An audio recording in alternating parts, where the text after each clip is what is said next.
Good evening, Samish.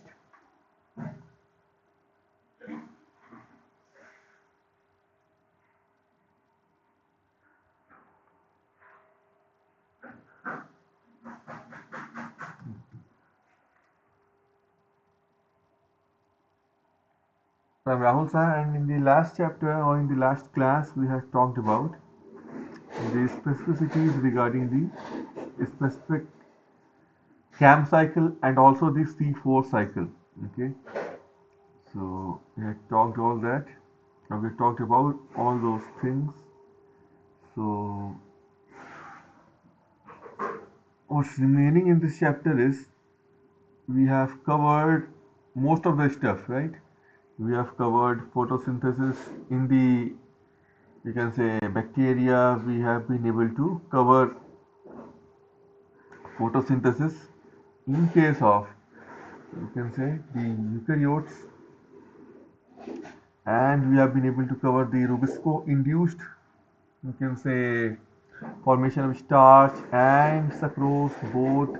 We have also been able to cover the C2 cycle of photorespiration that we talk about, and which occurs due to the formation of 2-phosphoglycolate, right?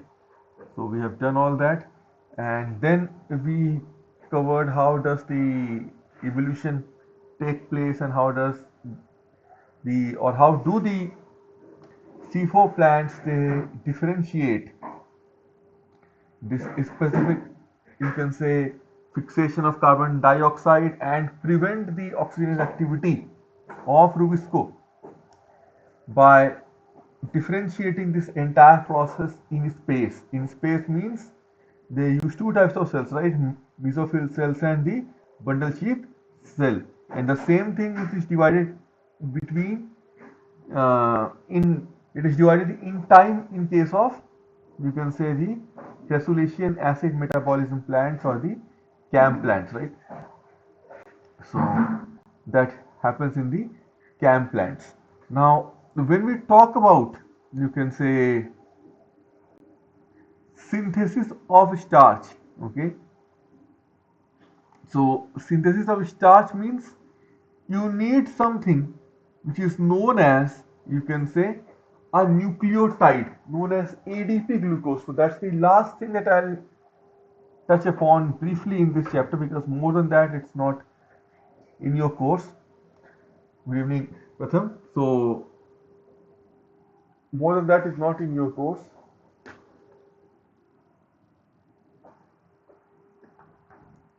So what happens is, how do we change, or how does starch formation occur? Okay. After that, we'll be commencing, you can say, the new chapter, respiration. So what happens is, starch is like a glycogen. So glycogen means it's a high molecular weight polymer of D-glucose. Okay, it's a high molecular weight polymer of D-glucose with alpha 1,4 linkage. Right? I had explained to you the alpha 1,4 linkage. They're known as glycosidic bonds, right? In the biomolecules, alpha 1,4 linkage. Just like glycogen, it is quite similar to glycogen, because the human body, it contains glycogen, and glycogen is the, again, a huge polymer of glucose only. It is able to cause the, you can say, storage. It is the storage polysaccharide in case of humans, right? It is present in the liver, it is present in the kidney, it is present in very small quantity in the intestinal, small intestinal epithelium. It is also present in the myocytes inside the muscle cells also, right? So what happens is, starch is the storage polysaccharide in case of plants. Like I told you, during the dihydroxyacetone phosphate pi antiphoter, what happens is you are able to produce sucrose in the cytosol, which is then, you can say, mediated, or which is then transported. Okay, it gets traversed. So starch is synthesized in chloroplasts for temporary storage as one of the stable end products, you can say, of photosynthesis. Okay, And for long-term storage, it is synthesized in amyloplasts of the non-photosynthetic parts of the plants, like you have seeds, you have roots, you have the tubers in case of the underground stems, right? Those are the tubers. Now, the mechanism of glucose activation in starch synthesis, okay, is very similar to that of glycogen synthesis. But since glycogen synthesis is not there in your course, I'll tell you a little bit about it. What happens is, first of all, an activated nucleotide sugar, in this case ADP glucose, okay, ADP glucose is formed by condensation or by the reaction of glucose 1 phosphate, okay, with ATP. So what you will first do is we produce ADP glucose, a very special molecule. It is known as activation of, you can say, glucose. So ADP glucose is formed how? There is a molecule known as glucose 1 phosphate. This first position, or at glucose there is a phosphate group which is attached to it, and with glucose 1 phosphate, if you made ATP to react, okay, in a reaction which is irreversible, okay, because of the presence of ATP in the plastids of inorganic, or in the plastids and inorganic, you can say pyrophosphatase also comes in. I'll tell you how.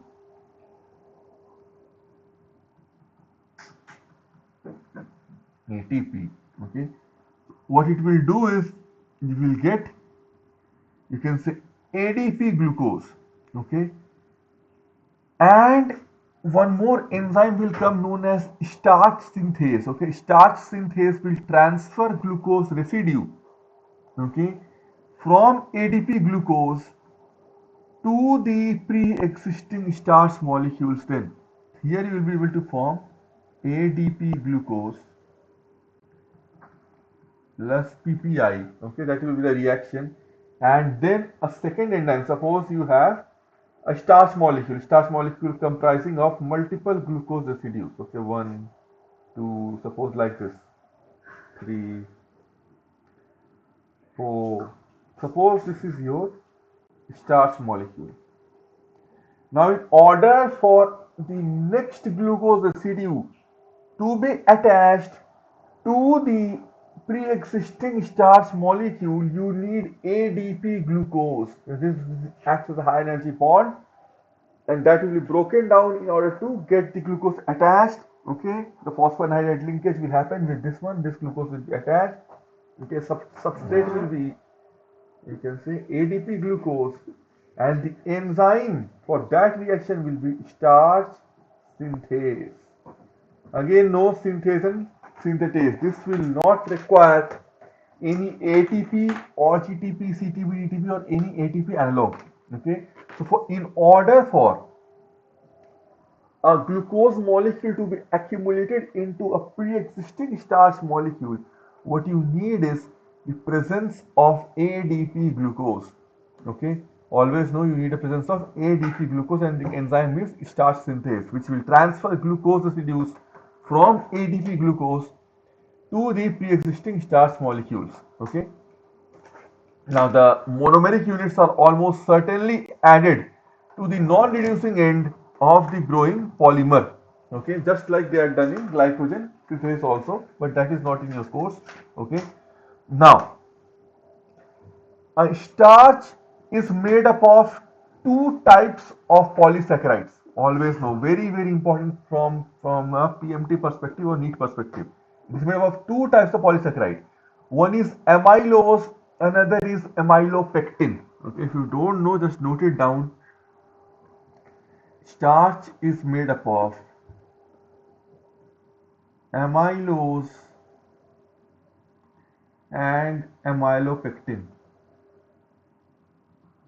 Okay, amylose and amylopectin. This may not be given in every book, but this is the reality behind the molecular structure of starch. Okay, very important from the competitive exam perspective. Amylose and amylopectin, it comes in the chapter of biomolecules also, directly they are asked. Okay, now The amylose of starch, one very very great difference is one the amylose part of the starch is unbranched, means straight chain, no branching, no like this, straight chain. The amylose part is unbranched, means only alpha 1,4 glycosidic linkages, no alpha 1,6, whereas the amylopectin is branched, means a chain like this, like this, like this, like this. Suppose now like this. Okay, this is known as branching. Okay, so you may include alpha 1,6 glycosidic linkage also there, right? In case of branching, that is one great difference. Okay, so it has alpha 1,6 linkage. Okay, now chloroplasts contain a branching enzyme in order to cause branching in the starch molecule, because otherwise the branching will not happen. Same way the branching enzyme is present when we go for glycogen synthesis in humans. So I am mentioning glycogen time and again is starch synthesis and glycogen synthesis. I told you biology is a very very symmetrical subject. So starch synthesis is very very homologous, or you can say symmetrical to, or symmetrical with regards to the synthesis of glycogen in our body. Okay, there is also storage polysaccharide. This is also storage polysaccharide. This is also branched. This is also branched. Okay. Now there is a specific enzyme. Okay, that introduces that alpha 1,6 branches in case of amylopectin. Okay, so that is very very important. Okay, so that is there. So this is how the starch synthesis occurs. Okay, this is how the starch synthesis occurs in case of, you can say, the plants. And again, if you want to synthesize sucrose, okay, sucrose is synthesized in the cytosol. Okay, so I told you how it is synthesized. First of all, you bring in dihydroxyacetone phosphate to the cytosol with the pi antiporter. Pi goes into the chloroplast. The dihydroxyacetone phosphate, okay, in order for the sucrose to be synthesized, first the dihydroxyacetone phosphate comes out.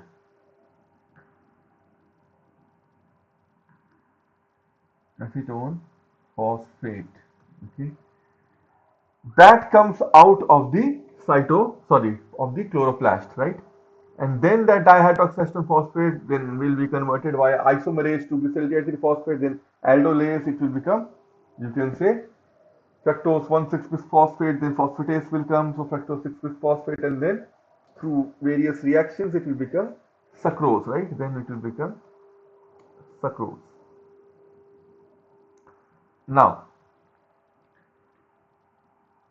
you can say that after condensation of two phosphate molecules to form fructose 1,6 bisphosphate, okay, which is catalyzed by the reaction aldolase, which is a reversal of that same reaction which happens in glycolysis.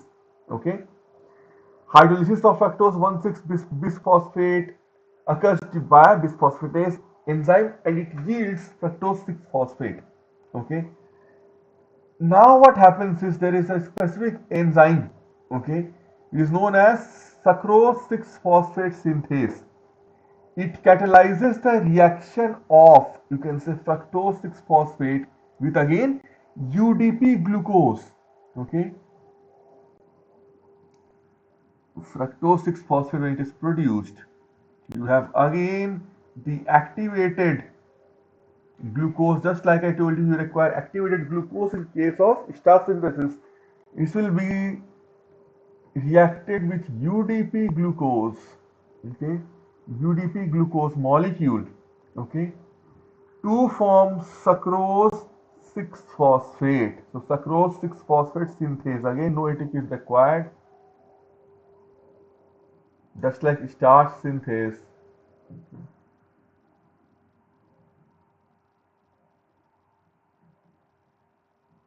It converts it into, you can say, sucrose 6-phosphate.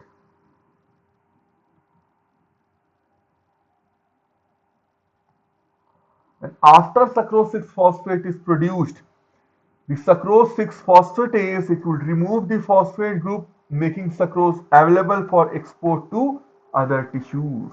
Okay. Now, sucrose 6-phosphatase would remove this specific phosphate group and produce sucrose, which will be then available, because this is the transport polysaccharide available for transport to other tissues in case of plants. Okay, so that is how this reaction happens, and the del G of this reaction is, or the standard del G I should be saying, standard free energy is minus 5.7 kilojoule per mole. Okay, so that is how it occurs. But after the hydrolysis happens from sucrose to sucrose 6-phosphate, even the del G increases, the del G naught, it becomes minus 16.5 kilojoule per mole. Okay, to make the overall reaction of sucrose essentially irreversible. Okay, so this reaction, okay, this reaction has a del G naught, standard free energy of minus 5.7 kilojoule per mole. Okay, and that is accentuated by the, you can say, phosphatase reaction. Okay, so this reaction is, you can say, standard free energy change is equal to minus 16.5 kilojoule per mole.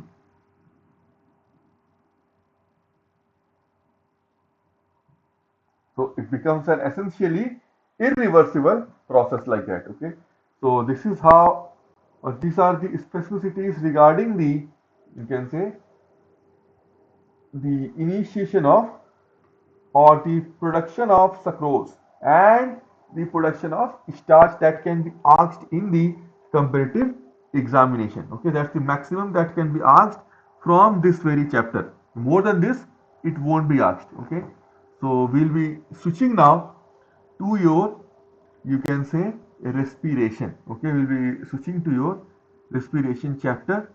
Okay, it is also known by the name, in higher classes, or if you become a doctor, you may become a pulmonologist, a specific lung specialist, right? So that is what you can become later on. So that is also known as this only, the respiratory system. Okay, so when we talk about the respiratory system, right, the respiratory system is very important. It's a very significant system in our body.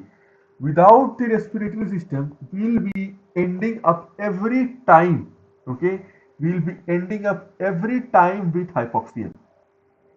No questions asked, we'll be ending up every time with hypoxia, because what happens is, it's all about providing oxygen. Okay, respiratory tract is what? It's all about providing oxygen to your body. Okay, so if the lungs, if the alveoli, you might have read in class 10th, okay, in case of respiratory system, in case of respiratory system, this you might have learned, okay,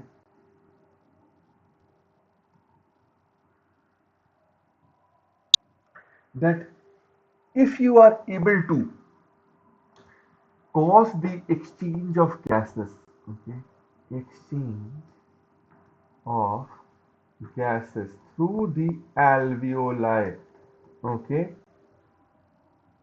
then only the hemoglobin, which was this one with a lot of O2 in higher concentration, even though the affinity for of hemoglobin towards carbon dioxide is more, since O2 is a lot in the air coming in the alveoli, this reaction will be reversed. Then in this chapter, it will be known by the name as the Haldane effect, opposite of Bohr's effect almost.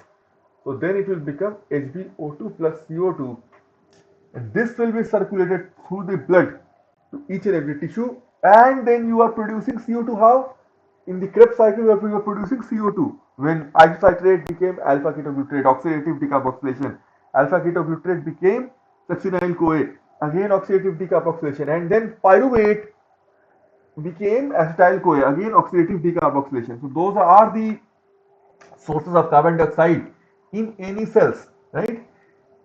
So that is how you produce carbon dioxide. So once Hb reaches the cell, it will unload the O2, and since the cell is producing CO2, the CO2 has a lot more affinity, okay, towards, you can say, carbon, you can say hemoglobin.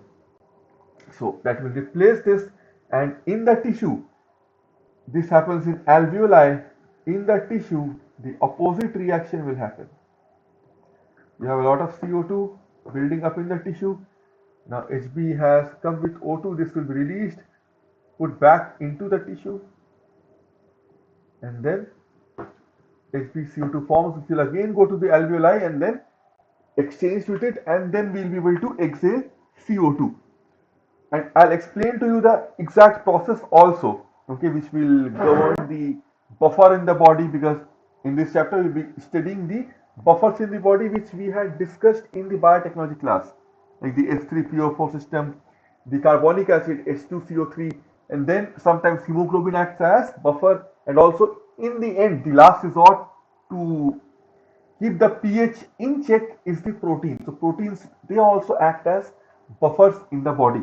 Okay, that I had explained to you a little bit when I was explaining the titration of amino acids. It is the meaning of titration.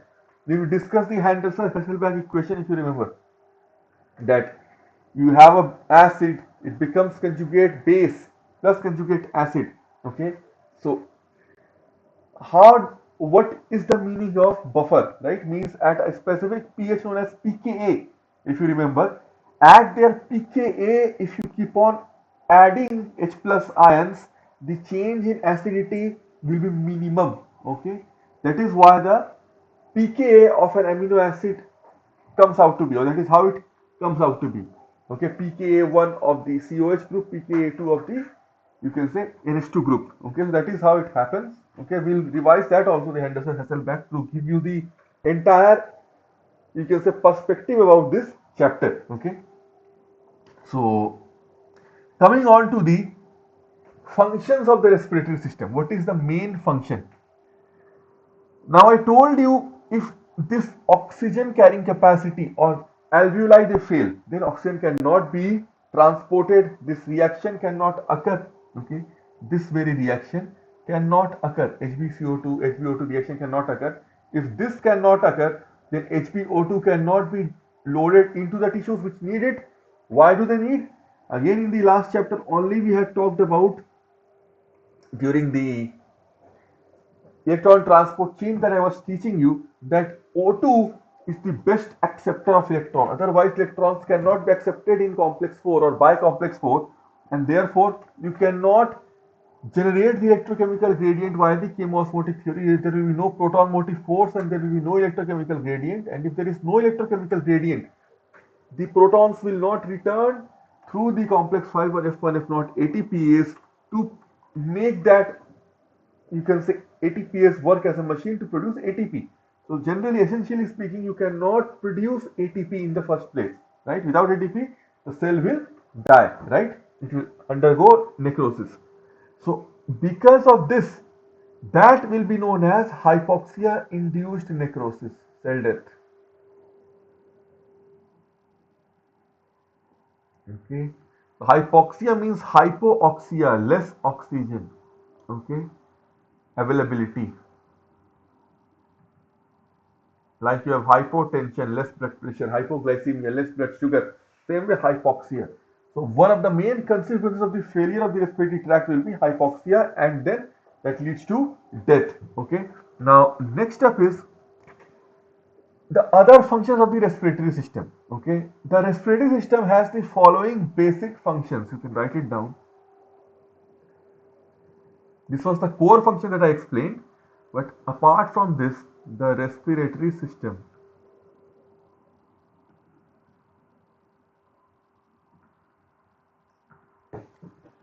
has the following basic functions.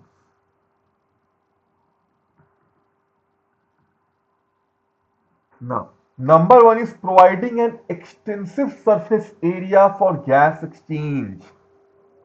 That is done by alveoli.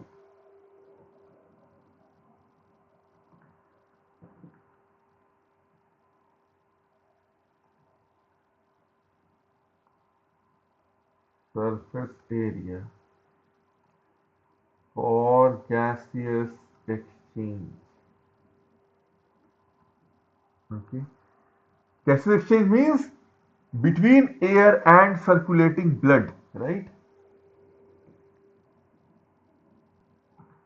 Between air and circulating blood. Okay. Number two, moving air to and from the exchange surfaces.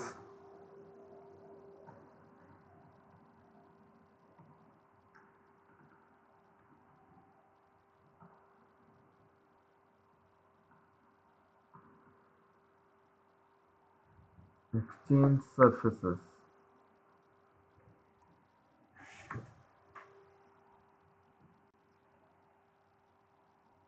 of the lungs along the respiratory passageways.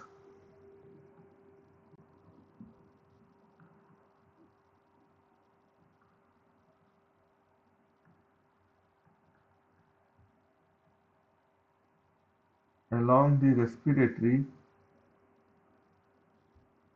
passageways.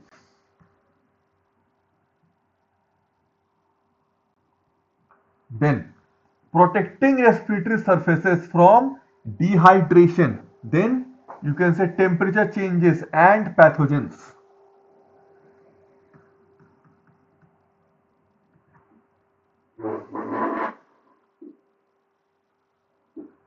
Protecting respiratory surfaces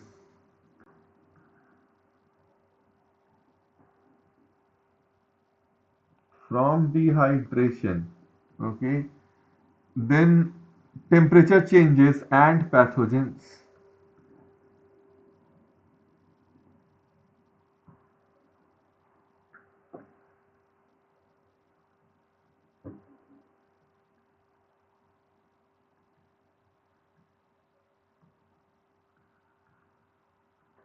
Okay. Then producing sounds for speaking, also singing and other forms of communication. That is also one function, right? Producing sounds for speaking, singing, etc. Like when I'm explaining it to you, I have to essentially speak, right? That is one of the primary functions of the respiratory system by my vocal cord or larynx, right? Then detecting odors by olfactory receptors, because there is nose, so you have olfactory receptors, olfactory neurons, right? There is region in the CNS known as olfactory bulb. There the integration of the, you can say, olfactory receptors, the signals would occur. So detecting the odor by olfactory receptors in the, you can say, top portion or superior portion of the nasal cavity. So detecting odors by olfactory receptors. Okay, so that is also one of the basic functions of respiration. Now we have talked about all those functions. Okay, I'll tell you very importantly, okay, the organization of the respiratory system. Okay, first of all, we can divide the respiratory system into two categories: the upper respiratory system and the lower respiratory system. Very easy, very precise classification. If you write organization of the respiratory system,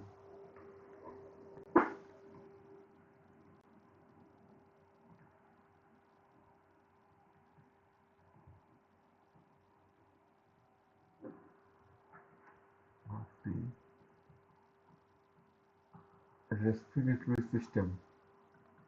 We can divide it into two parts. One is the upper respiratory system.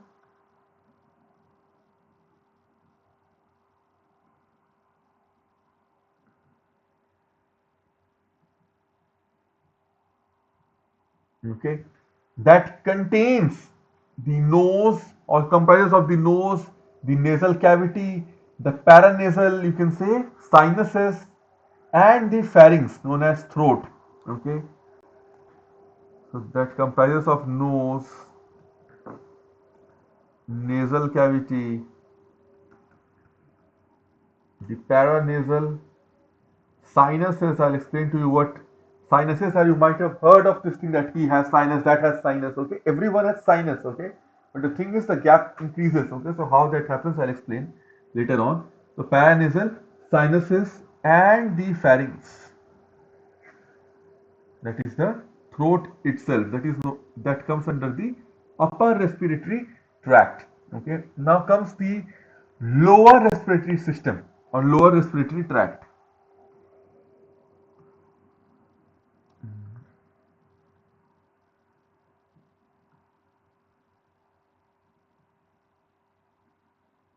Lower respiratory system. Under lower respiratory system, what comes is larynx, which is the voice box, made up of three single paired cartilages and three, you can say, double paired cartilages. Okay, that we will be discussing later on. Then trachea or the windpipe, the C-shaped cartilage are present. Okay. Then we have bronchi and bronchioles, which are the air conducting passageways. Okay. Bronchi and bronchioles. Okay. And then we have alveoli, which are the air-filled pockets or the sacs present between the lungs. Okay. We have alveoli. So almost 150 to 200 million alveoli, okay, are present in each lung. Okay, that is the estimate. Okay, still the estimate is not quite certain, but that is the profound or most, you can say, precise estimate that I can give you. Okay. So some books also say 200 to 400, but that is too much. 200 to 400 million are not present. It is mostly, as per the current research, 150 to 200 million alveoli per lung. Okay. Now the main question that arises is, how do we breathe? Okay. The main question arises is, how do we breathe physically?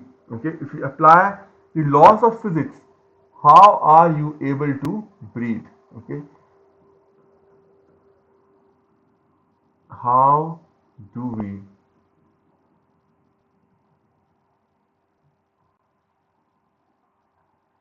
breathe physically?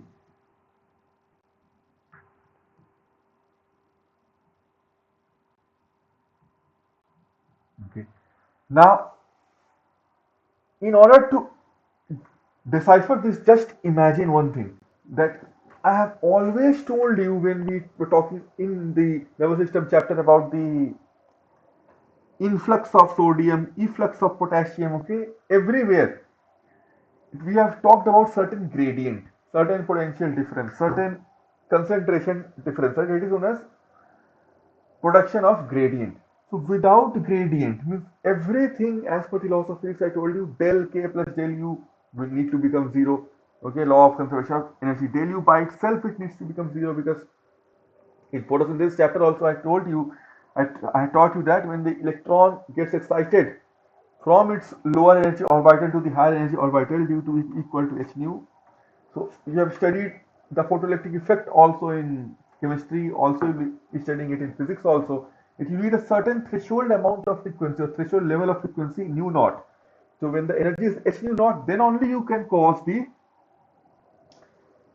direct ionization. Okay, that is the electron in the outermost orbital in the gaseous state leaves that specific element, differs from element to element. Okay, the thing is, otherwise it will return to its ground state and cause dissipation of heat or light, like you can say fluorescence.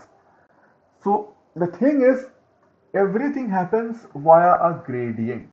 Okay, as per the laws of physics, one wants to come from a higher gradient or wants to traverse from a higher gradient or higher concentration or higher voltage, okay, to a lower concentration. That is the way that one wants to traverse. So that's the path that one chooses to take. Okay. Now, how do we satisfy this law when we breathe in? Okay.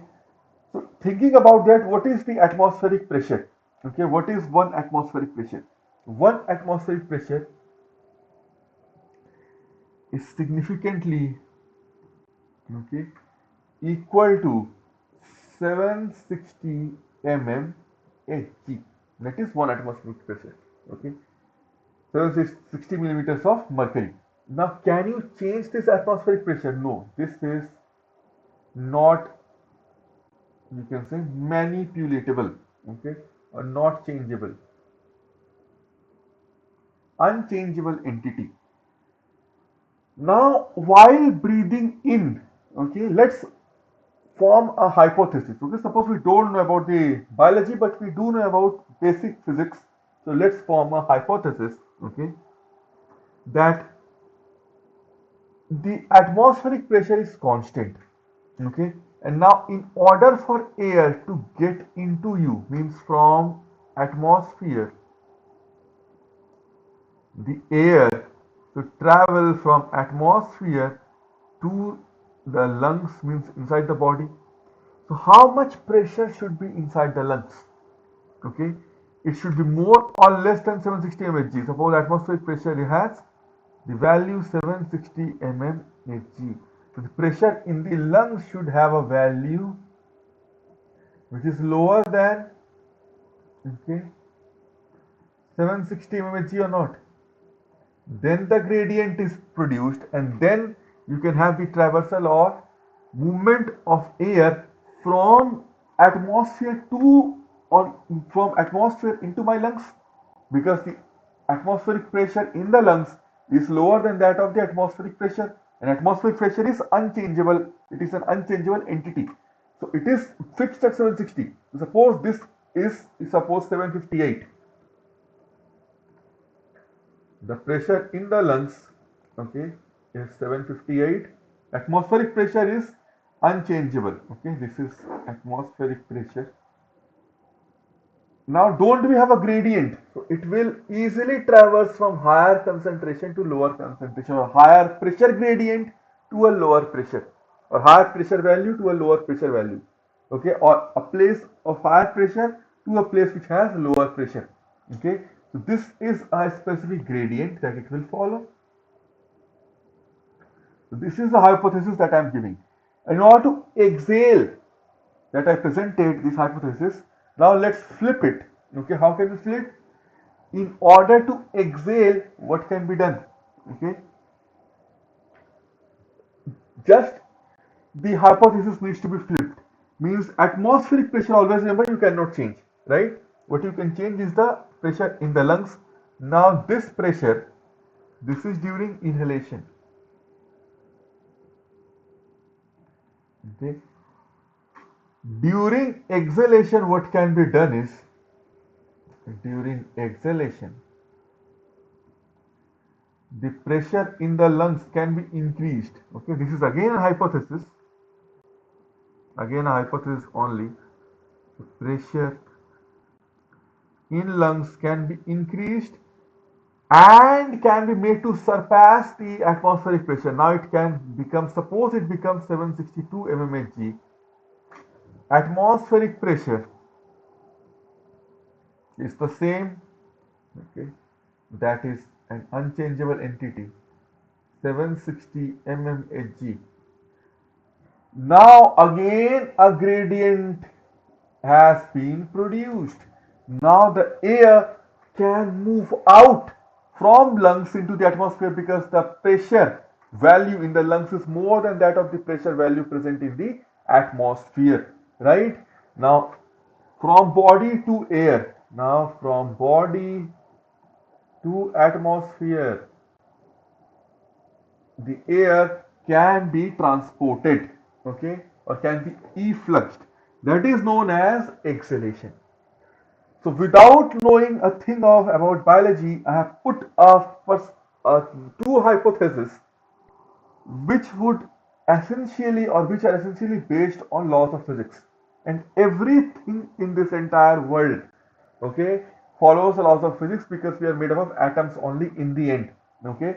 You cannot evade the laws of physics. Now let's check how are these two hypotheses really correct. How does the evolution, how does our body go about correcting or go about maintaining, or you can say go about adhering to this hypothesis, okay. So during inhalation, what happens?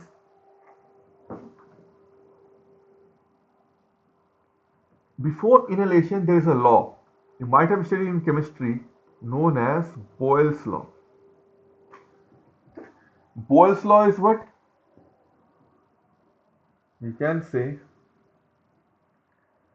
pressure is inversely proportional to volume. Okay, Charles' law is the volume temperature ratio. We combine Boyle's law, Charles' law, you get the ideal gas equation, P equal to nRT. Okay, so that is what Boyle's law is. So I want you to focus on Boyle's law. So pressure is inversely proportional to volume. We are all aware of that is the Boyle's law. Now during inhalation, what happens is the diaphragm, when we inhale, okay,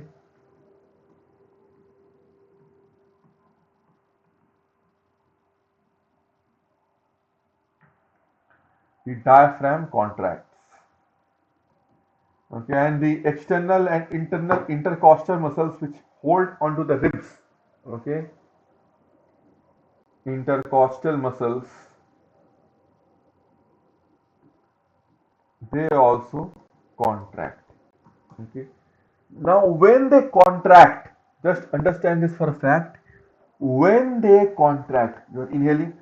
When they are contracting, what is happening, what is essentially occurring is you are increasing the volume, the space. When diaphragm is contracting, external intercostal muscles are contracting, you are increasing the space in the thoracic cavity, okay, in the thoracic cavity. Now when you are increasing the space, means you are increasing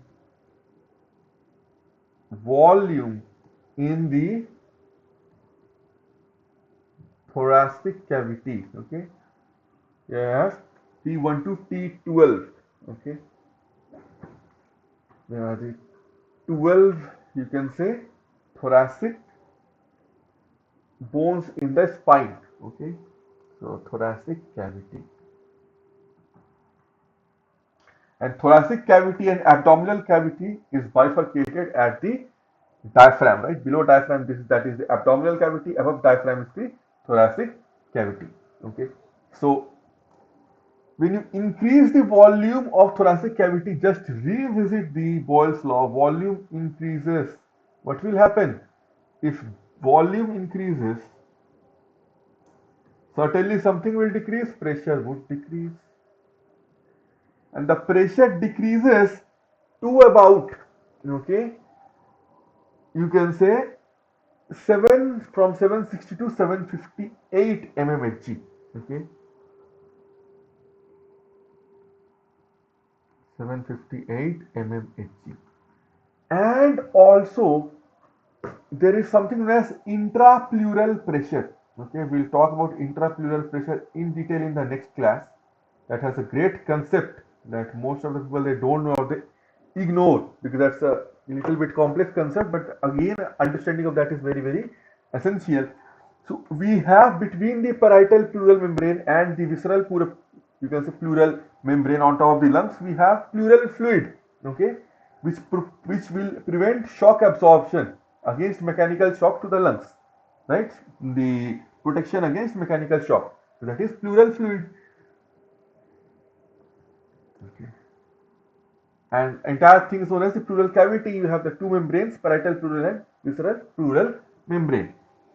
So outer one is the parietal, deeper one is the visceral, and you have pleural fluid. Okay. Now the pressure of the pleural fluid, okay, or the pressure induced by the pleural fluid is always subatmospheric. Subatmospheric means below atmospheric pressure. That is, it is 758 mmHg. So it can decrease to as much as 756 to 754 mmHg. That can occur, and by, you can say, causing, or by understanding this fact, you have essentially lowered the pressure in the lungs, which is now below the atmospheric pressure of 760 mmHg. The air will traverse in, the air would be transported in from the atmosphere into the lungs. That is inhalation. Now, coming to the exhalation process. Okay.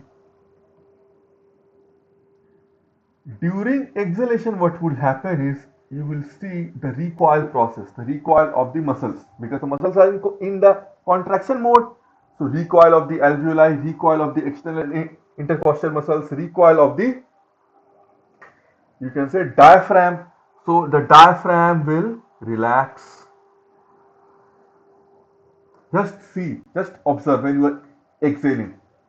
When you are exhaling, you don't put any effort, means everything is relaxed. When you're inhaling, you have to put in effort, means everything is contracting, right?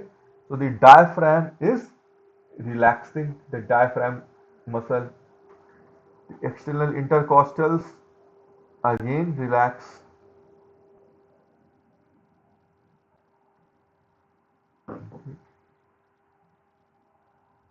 So you will see the recoiling the alveoli also, but that will be discussed in the next class. Okay. So what happens is,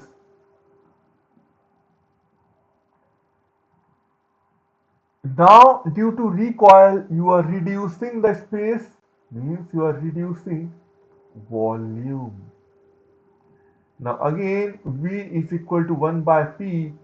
So, or I can write it like P equal to 1 by V. When this reduces, pressure will increase. This one increases.